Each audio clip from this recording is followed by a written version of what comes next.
Alors, bonjour. Nous allons continuer notre dialogue avec Omotunde et avec l'Afrique parce que nous avons besoin de nous parler entre nous-mêmes. Nous avons besoin de nous comprendre. Parce que c'est ce besoin de compréhension qui justifie la mise en exergue de l'histoire. Donc, notre cher compatriote, notre cher frère, notre cher, notre cher savant travaille à mettre en exergue. Mais je l'ai dit, quand nous réveillons, qu'est-ce que nous trouvons, qu'est-ce que nous voyons, qu'est-ce que nous comprenons. Et cette histoire va forger une certaine foi qui va nous habiter et va participer à forger une foi, une certaine croyance en nous-mêmes. La question de la croyance revient encore. Alors, qu'est-ce que je voulais dire? Je voulais dire que quand je parle de fausseté et de vérité d'un combat, c'est faire comprendre le facteur de la divinité et le facteur de Dieu dont on ne veut pas forcément parler parce que se voulant pragmatique, se voulant réaliste. Alors, en se regardant, c'est clair qu'on tient une certaine idée de pragmatisme et de réalisme, c'est vrai. Mais comme je l'ai dit, et comme ça se voit, cette notion de pragmatisme et de réalisme va varier d'une culture à une autre, et puis à la fin aboutir à une interactivité entre ces notions de culture qui vont finir nécessairement par se détruire. Donc, je veux dire que la destruction de la matrice sociale africaine, elle peut s'expliquer par ce phénomène-là.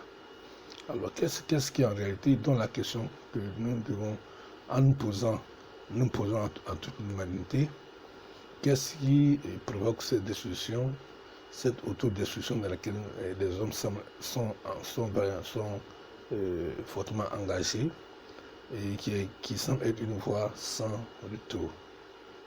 Alors, mon intervention en tant que prophète pauvre, je l'ai dit, je suis prophète pauvre pour pas la pauvreté, et de la pauvreté, je suis témoin. Alors, m'intervient le moment des prophètes pauvres, tout sa raison d'être, puisque la pauvreté est la chose dans laquelle le monde entier est engagé. Le monde entier est engagé dans une lutte contre la pauvreté. Et c'est dans cette lutte que, par exemple, un idéal comme le capitalisme va tirer toute sa force, toute sa puissance et essayer d'établir son homogénie sur le reste du monde. Alors, les matrices sociales sont détruites, et ce n'est pas seulement le fait de l'Afrique, je disais. Dans toutes les sociétés, les Africains qui sont maltraités ne sont pas mieux, ne se portent pas moins mieux que ceux que le professeur appelle les prédateurs, la prédation.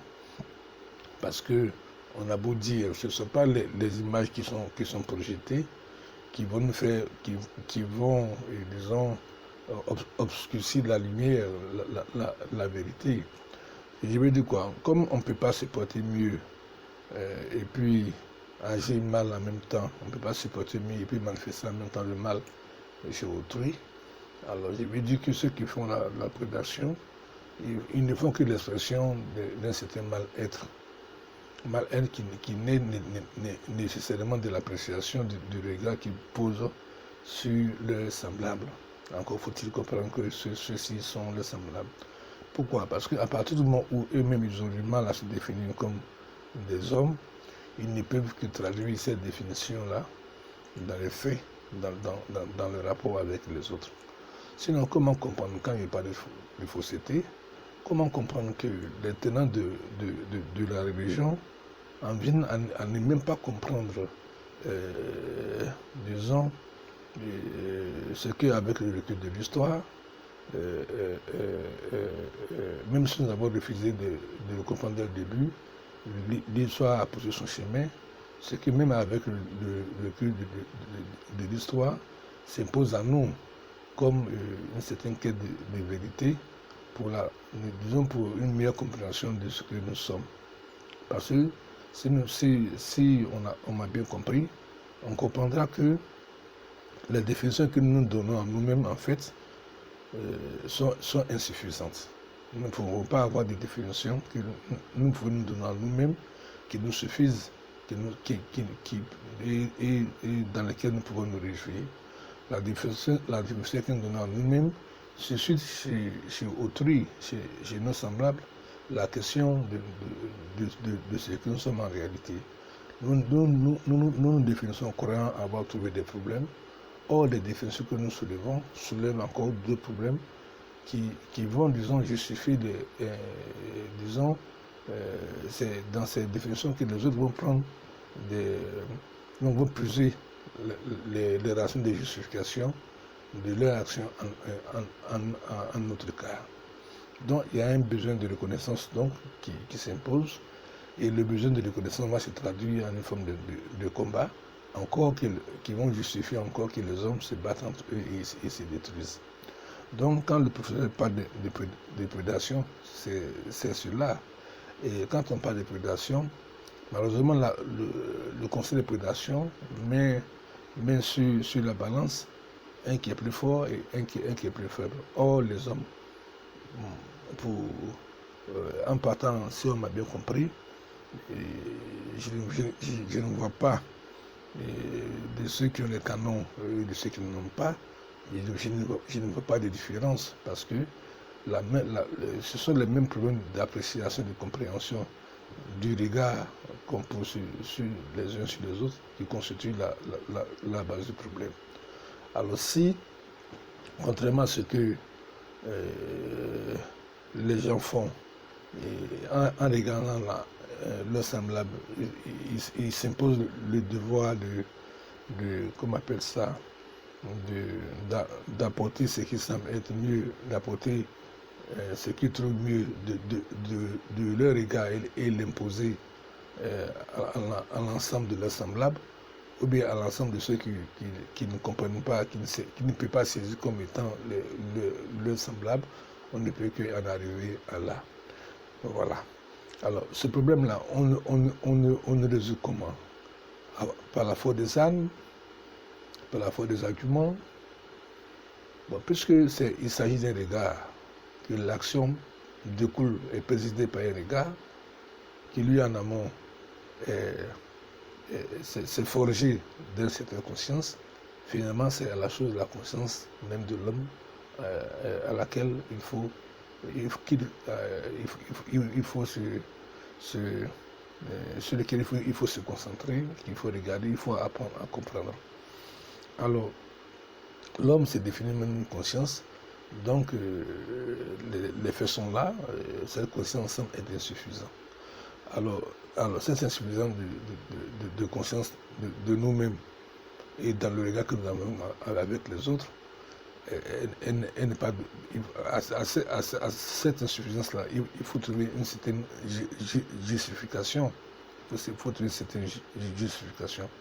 Et c'est à ce niveau-là que la chose de ce qui nous dépasse, la chose de ce qui va au-delà de nous, va s'imposer. Tout se passe comme si il y a une autre conscience qui nous supplante. Et c'est clair, parce que le fait même de voir l'autre, par exemple africain, et de penser et de ne pas pouvoir le reconnaître comme un semblable, c'est qu'il y a un souci. Parce qu'on ne peut pas justifier les raisons pour lesquelles on s'attaque à un Africain ou bien à un non-africain, elles sont nombreuses, mais on peut retenir pour l'essentiel le fait qu'on n'arrive pas à le définir. Effectivement, vous ne pouvez pas définir de façon convenable, de façon valable, ce que vous n'avez pas vous trouvez déjà comme existant. Ça veut dire que vous n'en connaissez pas l'origine et vous êtes obligé de rechercher une certaine origine à travers une certaine formulation de l'histoire dans laquelle vous puisez votre foi, dans laquelle vous foyez votre foi. Les souffrances que vous faites subir aux uns aux autres suffisent à justifier que, nécessairement, qu'il faille rechercher, disons, cette compréhension ailleurs qu'en nous-mêmes. Donc ça va introduire la notion de ce qui nous dépasse, et c'est là que la chose de Dieu va forcément s'imposer. Et même s'il y a pluralité de Dieu, je le redis, il y a un qui se réclame créateur, effectivement. Il faut bien que les choses aient bien une origine, puisqu'on parle de l'histoire. Je l'ai dit, quand on parle de l'histoire en fixant des datations pour regarder la chute de l'homme, et on trouve quelqu'un qui fait mieux, qui se situe au-delà du temps et de l'espace, quand il dit qu'il vient de Dieu. Pour une interrogation, personne ne peut aller et revenir dire que voilà, que je suis allé chez Dieu, je suis revenu, et que j'affirme le contraire de ce que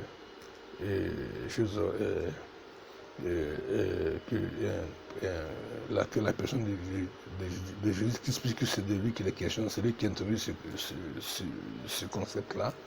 Personne ne peut aller dire que je suis allé chez Dieu et que je viens affirmer le contraire de ce que Jésus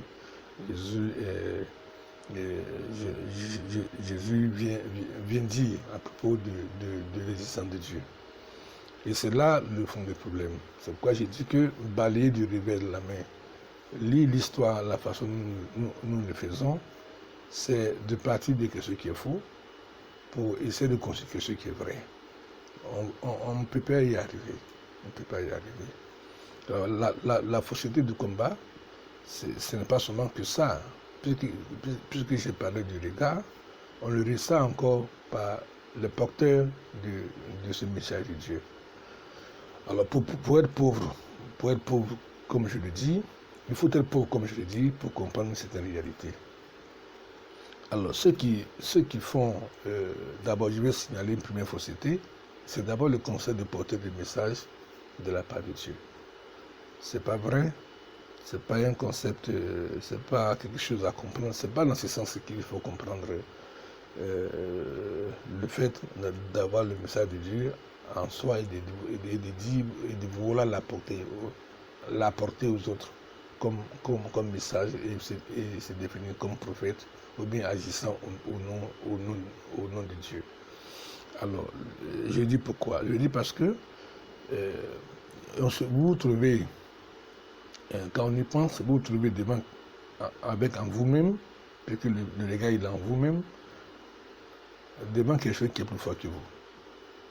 Donc si vous vous trouvez en vous-même avec ce qui est plus fort que vous, ce n'est plus vous qui le portez, c'est lui qui vous porte. C'est le message qui vous porte, et non vous qui portez le message. Voilà la raison pour laquelle les tenants des religions se sont plantés. Voilà une raison fondamentale dans laquelle, enfin, qui permet au moins la compréhension de la fausseté dans laquelle les gens se sont installés. Ils se sont pris pour des porteurs de messages, pour les porteurs de quelque chose qui est au-dessus d'eux.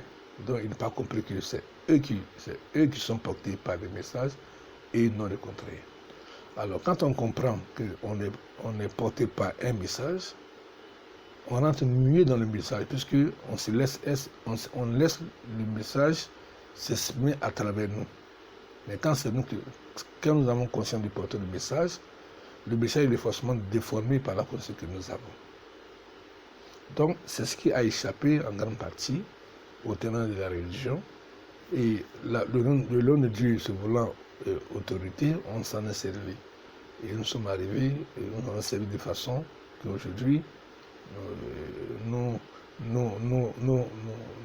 ressentons de façon douloureuse et de façon incompréhensible jusqu'à parvenir même à la négation de l'existence de Dieu. Voilà. Or, c'est justement ce que Dieu voulait démontrer. Dieu, je l'ai dit toujours, il a besoin de démontrer qu'il est créateur. Donc, il fera tout, sauf de faire en sorte qu'on ne le comprenne pas. Voyez? Alors, donc, je ne peux pas vouloir affirmer que je suis créateur et puis aboutir par mon affirmation à l'affirmation de ma propre négation. Ça n'a pas de sens. Ça n'a pas de sens. C'est pour ça que je parle de fausseté. Alors, le pauvre, c'est ceux-là. C'est ce pauvre, c'est ceux-là Moi, je suis pour parce que je suis conscient d'être porté par un message. Je ne porte pas de message, je suis porté par un message. Et ainsi, je peux vraiment me laisser conduire me laisser conduire et laisser entendre ce qui me porte veut m'exprimer. En ce moment, parce que je suis porté par un message, ce que je dis peut aller au-delà de moi-même. Or, c'est ce au-delà de soi-même là qui est demandé à l'homme. Vous voyez que donc, en me comprenant comme un prophète pauvre, je puis dire des choses qui vont au-delà de moi-même. Donc je ne peux plus situer, on ne peut plus situer l'origine par rapport à moi-même. Vous voyez, il y a un dépassement de moi-même, il y a un dépassement de ma conscience. Ce n'est pas l'expression de ma conscience, mais l'expression de la conscience de ce qui est au-delà de moi. Ce n'est que de cette façon qu'on peut justifier la véracité d'un propos, surtout lorsque nous voulons, lorsque nous collons à ce que nous disons le nom de Dieu. Alors, le problème profond auquel nous sommes confrontés, d'abord comme Africains, puisque nous réclamons un certain éveil, nous le faisons avec, j'ai dit encore avec une certaine erreur, parce que nous le faisons parce que nous pensons que ce qui nous malmène, ce dont nous ressentons les actions néfastes, sont mieux que nous. Nous, ce regard même, il est faussé parce que ce n'est pas vrai. Je dis que ceux qui prédatent, les prédateurs ne se sentent pas mieux que ceux qui font leurs victimes.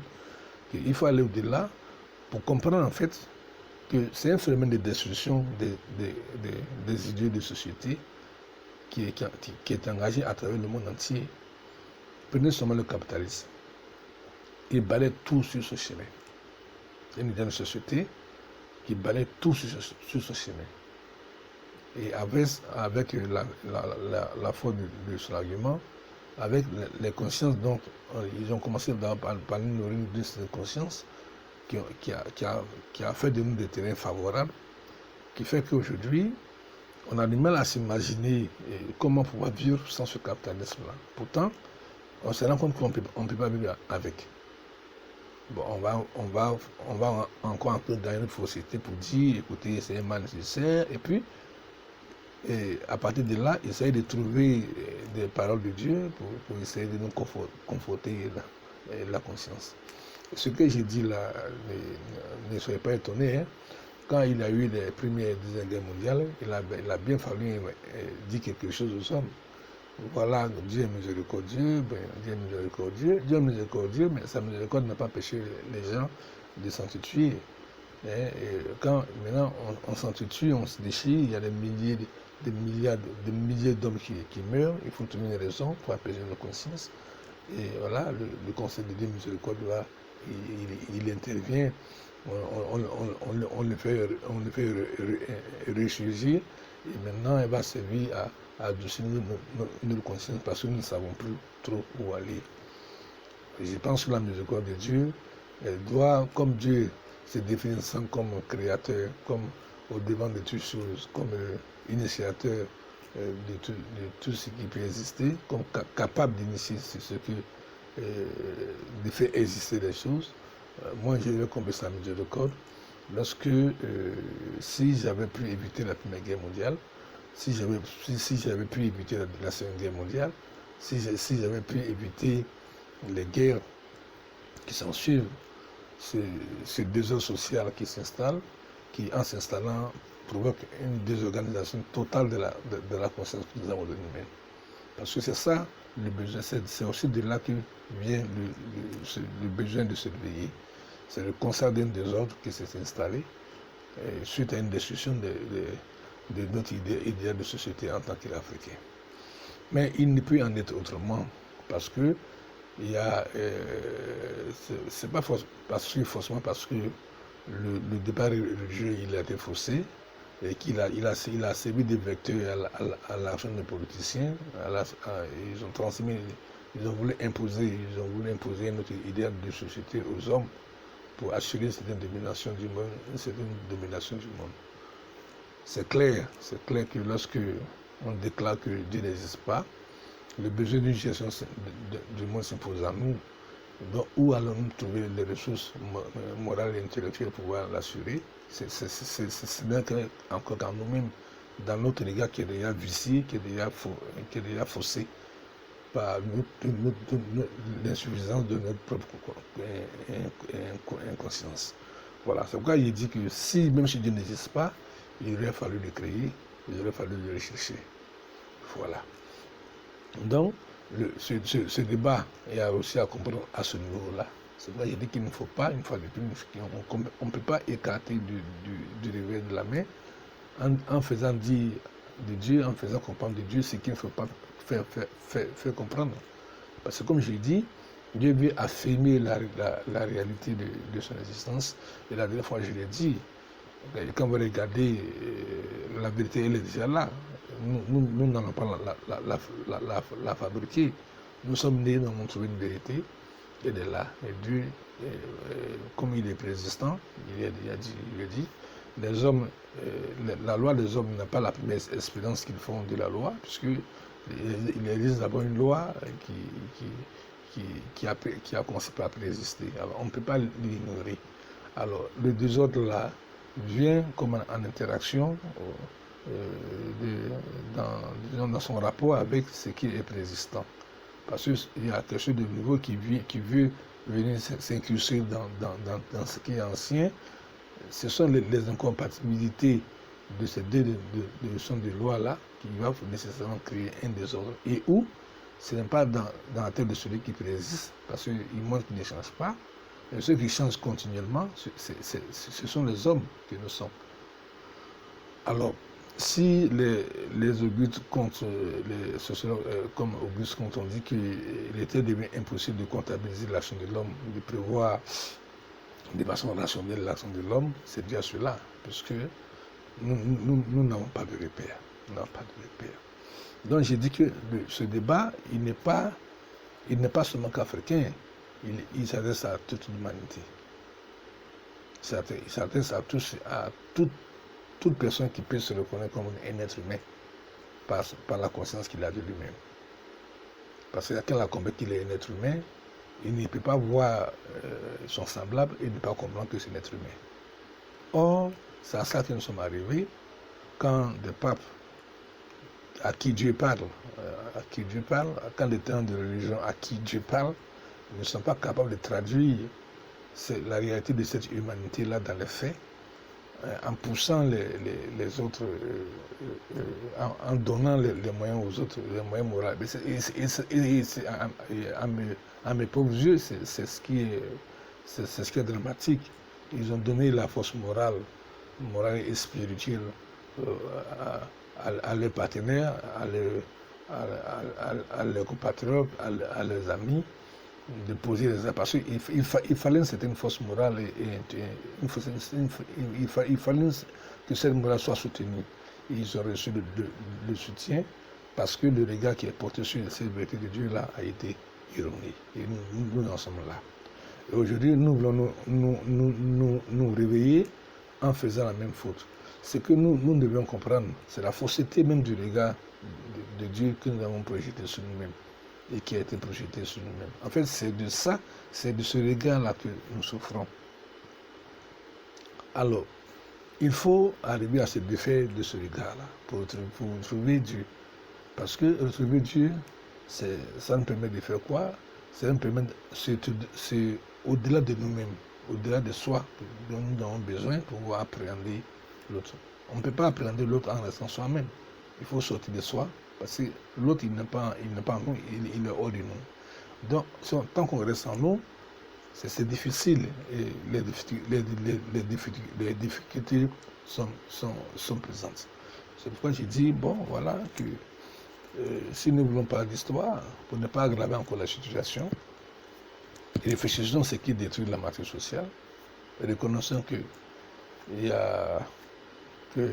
nous ne sommes pas les seuls à exister.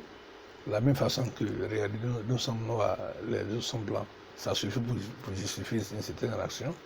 Imaginons-nous qu'il y a quelque chose qui existe, que nous ne voyons pas, dont nous n'avons pas conscience de l'existence. De la même façon que le prédateur africain, le prédateur africain n'a pas conscience que le noir est un être humain comme lui, parce que lui n'a pas la conscience d'en être un, il y a forcément, il doit y avoir quelqu'un, s'il y a quelqu'un qui est au-delà des hommes, existe aussi qu'il y a un regard, qu'est-ce qu'il fera? Il va projeter ce regard-là sur les hommes. Et le résultat, c'est cela, c'est cet embrasement des hommes dans lequel ils sont installés pour dire que quoi? Seuls vous ne pouvez pas vous comprendre. Voilà la leçon. Seul, laissez à vous-même, vous les hommes, vous ne pouvez pas vous en sortir.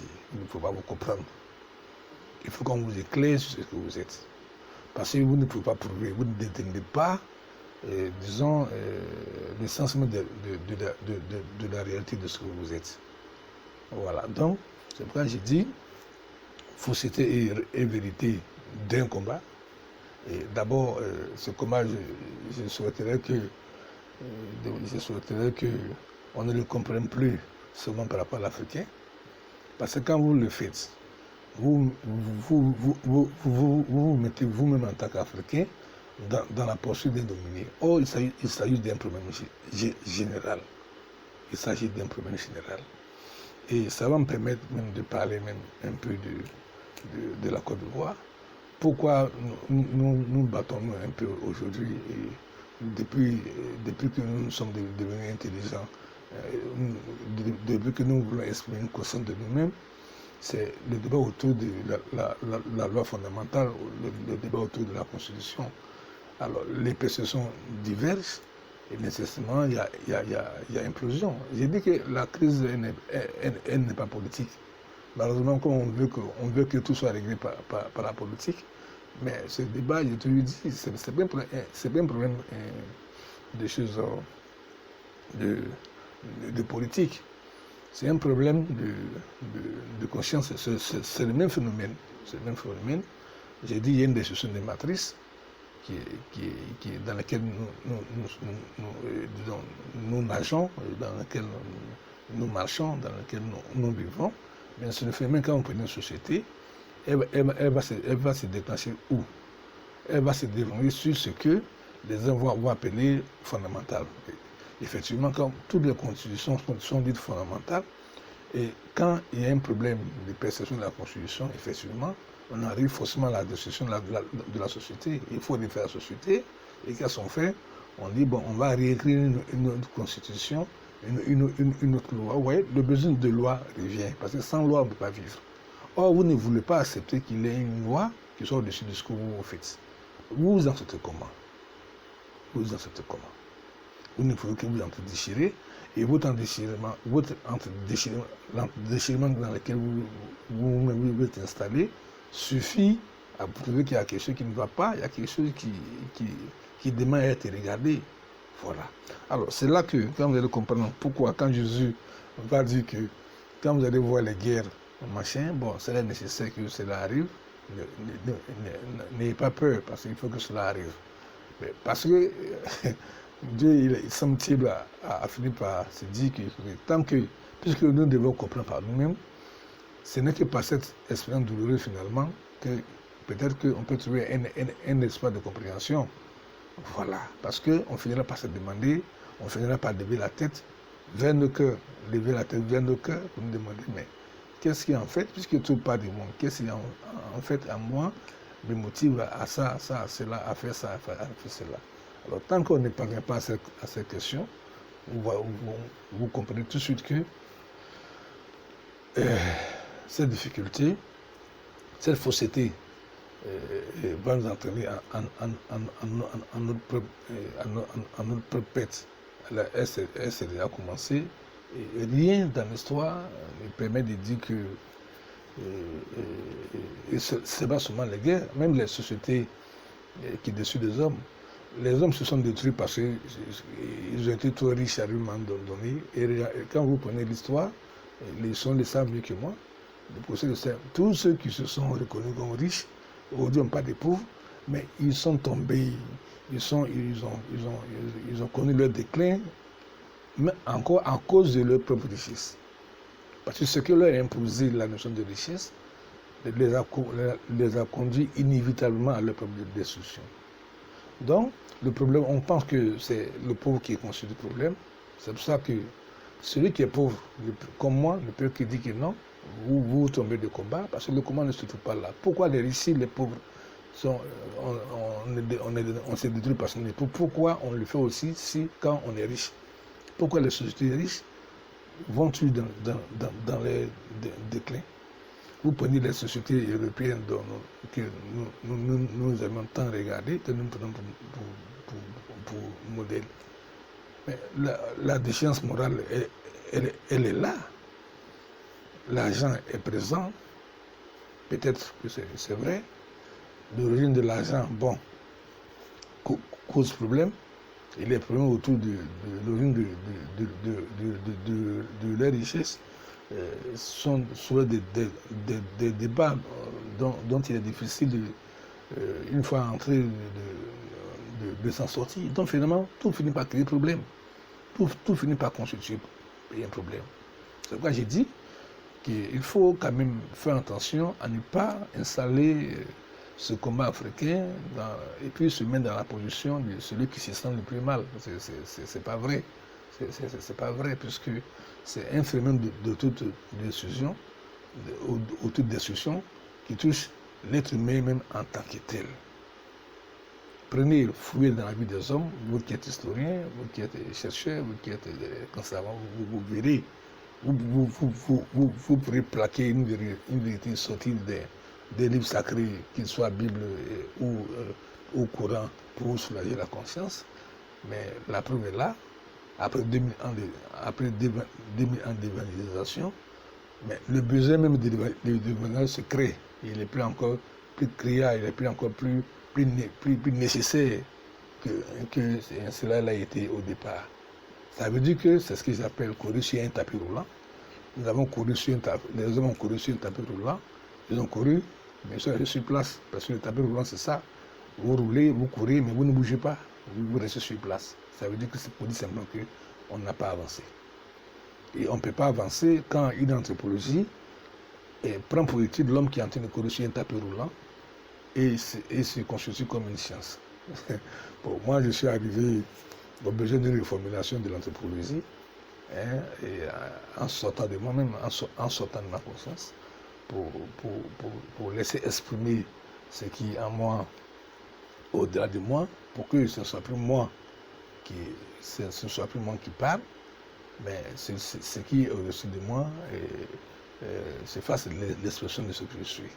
Alors quand je m'exprime, pour éviter les mille erreurs, pour plonger encore les hommes dans des erreurs de compréhension, comme je suis le seul à me comprendre, je donne le moyen de cette compréhension en disant je suis pauvre, et pauvre de qui? Pauvre de Christ. Vous voyez, je définis mon identité, je situe le contexte de ce qui me porte, en précisant le nom de Christ. Alors, vous voyez que je suis pauvre, donc j'ai pu dire alors que je suis pauvre pour parler de la pauvreté, et de la pauvreté, je suis témoin. Je veux dire que, n'est pas ma position, j'ai, pour moi, cette compréhension que Dieu a de la situation, effectivement, dont on peut débattre, on pourrait me dire, mais c'est ce que les autres ont pensé. Mais approchez-vous de la faculté de recherche ISVP et vous aurez le moyen de trancher entre théologie et théologie. Théologie qui se veut la capacité qu'on a à capter ce regard de Dieu, ce rapport entre Dieu et l'homme, et vous allez voir ce qui peut y avoir de différents. Vous allez certainement trouver le moyen d'une approche un peu plus intéressante, qui nous permette au moins d'avoir des perspectives de réponse face aux problèmes qui se posent à nous, qui, je le répète, ne touchent pas forcément, qu'il ne faut pas forcément lier par rapport à l'Afrique. Parce que le faire, je me répète encore une fois, Donc, d'aucuns disent que la répétition est pédagogique, c'est placé dans la position déjà d'être victime. Ce n'est pas vrai. Parce que je répète, le problème, c'est un problème de destruction qui est lié aux lois qui gouvernent les hommes, aux lois qui gouvernent eux leur égard. Les hommes sont dépassés.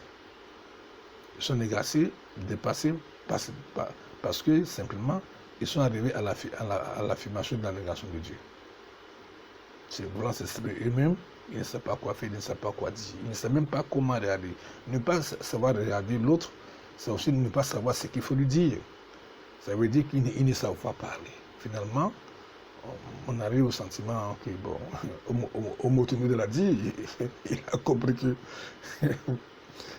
vous ne pouvez pas parler à des gens qui n'ont pas de morale. Voilà. Alors comment il est arrivé à cette conclusion, c'est malheureux, mais bon, je ne peux pas le lui refuser, mais il dit simplement que c'est un problème qui est général.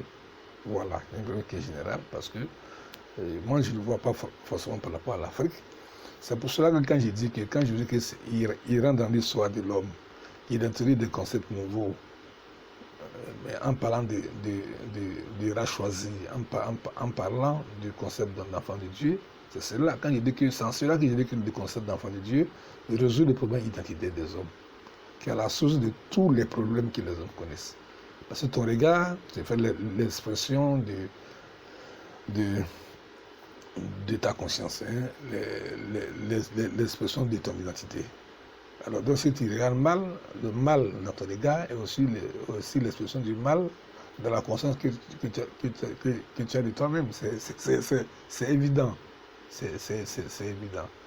Donc, vous devez vous sentir bien en tant qu'Africain, si vous continuez à réfléchir de la sorte, à penser que vous êtes au dernier de tout, et même quand on parle de l'Afrique en disant que tout est parti de l'Afrique, mais comment tout parle de l'Afrique, et puis finalement l'Afrique se retrouve, semble se retrouver au dernier lui-même, se déclare, disons, un peu comme à la dernière des places. Comment expliquer cela? Si ce n'est que parce que, effectivement, comme je dis, les vérités périssent, parce que l'Afrique est allée fort, elle était une société riche, comme on l'a dit, aujourd'hui elle est dépossédée. Pourquoi après sa richesse est devenue un problème? J'ai dit, ce n'est pas seulement les pauvres qui ont des problèmes, mais les riches, même quand ils sont riches, ils ont des problèmes. Donc finalement, on ne peut pas entrer dans ce cycle-là. Ce cycle-là ne nous permet pas une compréhension. Alors, donc je voulais le signaler pour que qui peut écouter, qui peut comprendre cela, comprenne. Parce que ce qui est important, c'est le fait que ça forge une certaine conscience que nous avons de nous-mêmes, donc ça nécessairement, ça va participer à la formation que nous donnons à notre foi. Et tant que nous le faisons, nous continuons à affirmer la négation de Dieu et nous n'en sortirons pas.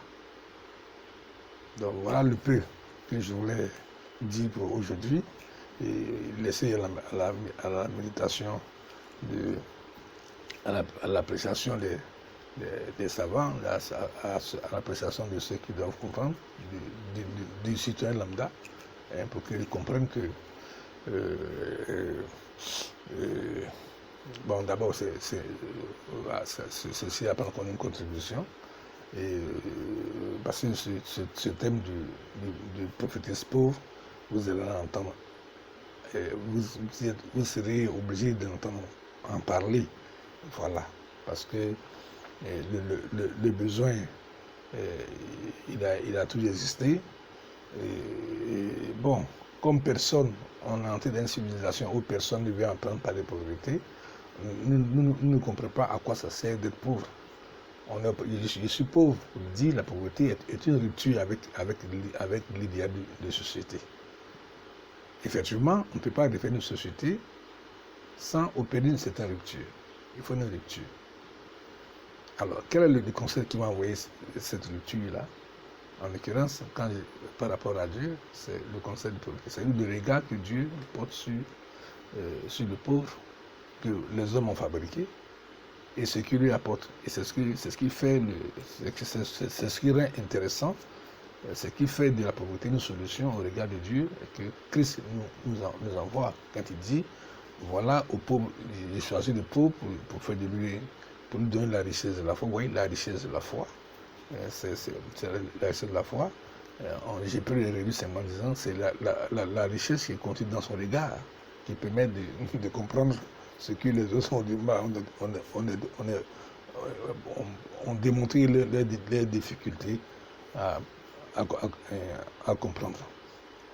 Alors, donc, nous serons souvent appelés à parler. Vous devriez apprendre à comprendre ce concept de la pauvreté. Ça vous aidera à sortir de la léthargie dans laquelle vous êtes, du mal-être dans lequel vous vivez, parce qu'il ne s'agit pas de cela. Parce que regardez, je suis prophète pauvre.